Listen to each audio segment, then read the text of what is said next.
السلام علیکم دوستوں، میرا نام ہے عبدالوہاب اور آپ دیکھ رہے ہیں واہی info TV YouTube channel.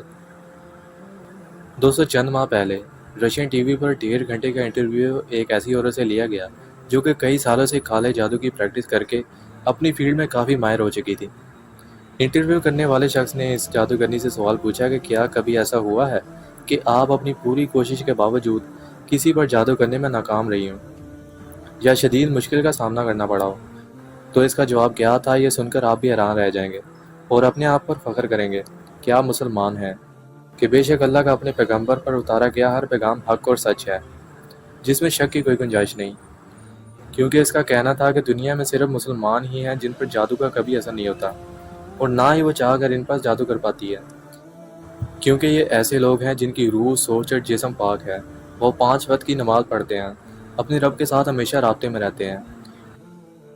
اسی لیے میں جب بھی ان پر جادو کرنے کی کوشش کرتی ہوں کہ شیاطین اور جنات کے ذریعے ان کے دماغ پر قبضہ کر سکوں، تو ایک طاقت مجھے ایسا کرنے سے روک دیتی ہے اور میرے اس کام کو انتہائی مشکل بنا دیتی ہے۔ دوستوں، ہم سب لوگ یہ جانتے ہیں کہ جادو کرنے اور جادو کروانے والے شخص اگر دونوں مسلمان ہیں تو وہ دائرہ اسلام سے خارج ہو کر کافر ہو جاتے ہیں، کیونکہ یہ سیدھا سیدھا شرک ہے۔ اور شرک کچھ اس طرح سے ہے کہ اس میں اللہ تعالیٰ کو چھوڑ کر شیطانی طاقتوں سے مدد مانگی جاتی ہے، اور ظاہر ہے کہ انسان کو تو وہی نظر آتا ہے جو کہ جادوگر جنات کی مدد سے ان کو دکھانا چاہتے ہیں، لیکن اصل میں یہ صرف نظر کا دھوکہ ہوتا ہے۔ مثال کے طور پر جب فرعون مصر کے دربار میں جادوگروں نے رسیاں ڈالیں تو دربار میں موجود تمام لوگوں کو صاف نظر آنے لگے، مگر اصل میں وہ رسیاں ہی تھیں اور یہ صرف نظر کا دھوکہ تھا۔ لیکن اس کے بعد جب حضرت موسیٰ علیہ السلام نے اپنا عصا مبارک درباریوں کے سامنے ڈالا تو وہ حقیقت میں ایک بہت بڑا اژدہا بن گیا اور ان سانپوں کو نگل گیا، جو کہ ایک معجزہ تھا، نہ کہ جادو، کیونکہ جادو تو صرف نظر کا دھوکہ ہوتا ہے، جبکہ حضرت موسیٰ علیہ السلام کا عصا مبارک کا حقیقت میں اژدہا بن گیا تھا۔ اور یہی وجہ تھی کہ وہاں موجود تمام جادوگر ایمان لے آئے، کیونکہ وہ جادوگر اپنے ہنر میں ماہر تھے۔ وہ سمجھ گئے تھے کہ یہ جادو نہیں بلکہ ایک معجزہ ہے، اور اسی لیے وہ ایمان لے آئے۔ اب دوبارہ اسی انٹرویو کی طرف واپس آتے ہیں۔ اس عورت کا کہنا تھا کہ یہ لوگ ہمیشہ اپنے خدا سے رابطے میں رہتے ہیں۔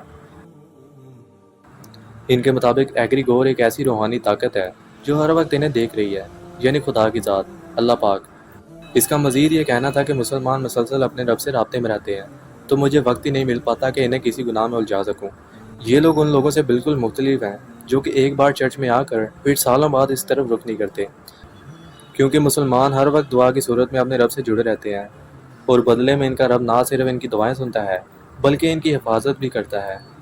اسی لیے ان کے دماغوں پر قبضہ کرنا انتہائی مشکل ہے۔ دوسرے انٹرویو کرنے والے شخص نے اگلا سوال یہ کیا کہ کیا تمہیں لگتا ہے کہ ان کا خدا مہربان اور اچھا ہے؟ اس نے جواب دیا کہ ظاہر ہے کہ میرے لیے تو نہیں، لیکن ان کے لیے ہے، کیونکہ میں جب بھی ان پر اثر انداز ہونے کی کوشش کرتی ہوں تو کوئی طاقت مجھے ایسا کرنے سے روک دیتی ہے۔ میں کسی بھی شخص کو تصور کر کے جنات کے ذریعے اس کے دماغ پر قبضہ کر سکتی ہوں، مگر جب کسی مسلمان کی باری آتی ہے تو اس کا تصور میرے ذہن سے مٹا دیا جاتا ہے۔ میں نہیں جانتی کہ یہ کیسے ہوتا ہے، اور یہ بات ثابت کرتی ہے کہ وہ شخص کسی نہ کسی کی حفاظت میں ہے۔ پھر آخر میں انٹرویو کرنے والے نے کہا کہ کیا ایسا صرف مسلمانوں کے معاملے میں ہی ہوتا ہے؟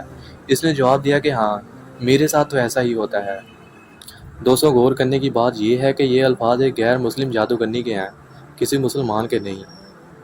اللہ پاک قرآن کریم میں فرماتا ہے کہ ہم نے جن و انسان کو اپنی عبادت کے لیے پیدا کیا، اور جو عبادت کر کے اللہ کا قرب حاصل کرتا ہے، اللہ تعالیٰ اس کی حفاظت پر فرشتوں کا مأمور کر دیتا ہے، اور اللہ تعالیٰ تم کو سنتا ہے اور تم پر اپنی رحمتیں نازل کرتا ہے، جو کہ شیاطین سے تمہاری حفاظت کرتی ہیں۔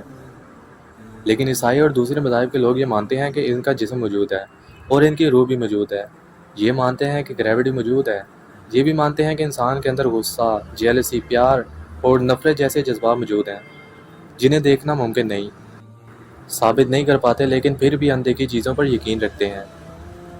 اور اگر یقین نہیں رکھتے تو قرآن مجید اور اسلامی تعلیمات پر۔ اب اس سے بڑی منافقت وہ لوگ اپنے ساتھ اور کیا کر سکتے ہیں؟ دوستو، اللہ پاک نے اس دنیا میں کچھ ایسے سپر نیچرل قانون رکھے ہیں جنہیں نہ تو انسانی آنکھ دیکھ سکتی ہے اور نہ ہی کچھ دماغ سمجھ سکتا ہے۔ دوستو، کوئی بھی انسان جس فیلڈ میں ماہر ہے وہ اپنی اس فیلڈ کے بارے میں حقیقت بیان کر سکتا ہے۔ تو کیا رشین جادوگرنی کا انٹرویو یہ ثابت کرنے کے لیے کافی نہیں تھا کہ نماز دن میں 5 مرتبہ کیوں فرض کی گئی؟ سوال یہ ہے کہ اللہ پاک نماز کے بغیر بھی تو اپنے بندوں کی حفاظت کر سکتا تھا، مگر پھر نماز اور عبادت کی ضرورت کیوں پیش پڑی؟ جس میں جب شیطان نے اللہ تعالیٰ کو چیلنج کیا کہ اے پروردگار، جیسا تو نے مجھے رستے سے الگ کیا، میں بھی زمین میں لوگوں کے لیے گناہوں کو راستہ کر دکھاؤں گا اور سب کو بہلاؤں گا، لیکن ان میں سے جو تیرے مخلصی بندے ہیں ان پر قابو پانا بہت ہی مشکل ہے۔ دوستوں غور کریں، یہ قرآن مجید کے وہ الفاظ ہیں جو جادوگرنی اپنی لائف ایکسپیرینس کو سامنے رکھتے ہوئے دہرا رہی ہے۔ دوستوں اب آپ کو فخر ہونا چاہیے کہ آپ مسلمان ہیں، مسلمان گھرانے میں پیدا ہوئے ہیں۔ اللہ پاک سے دعا ہے کہ ہمیں شیطان کی شر اور شیطانی تعلیمات پر عمل کرنے والوں سے حفظ و ایمان میں رکھیں، آمین۔ آئی ہوپ کہ اس ویڈیو سے آپ کو کچھ نیا جاننے کو ملا ہوگا۔ یہ ویڈیو آپ کو کیسی لگی مجھے کامنٹ کر کے ضرور بتائیے گا۔ ملتے ہیں ایک اور انٹرسٹنگ ویڈیو میں، تب تک کے لیے اپنا بہت سا خیال رکھیں۔ اللہ حافظ۔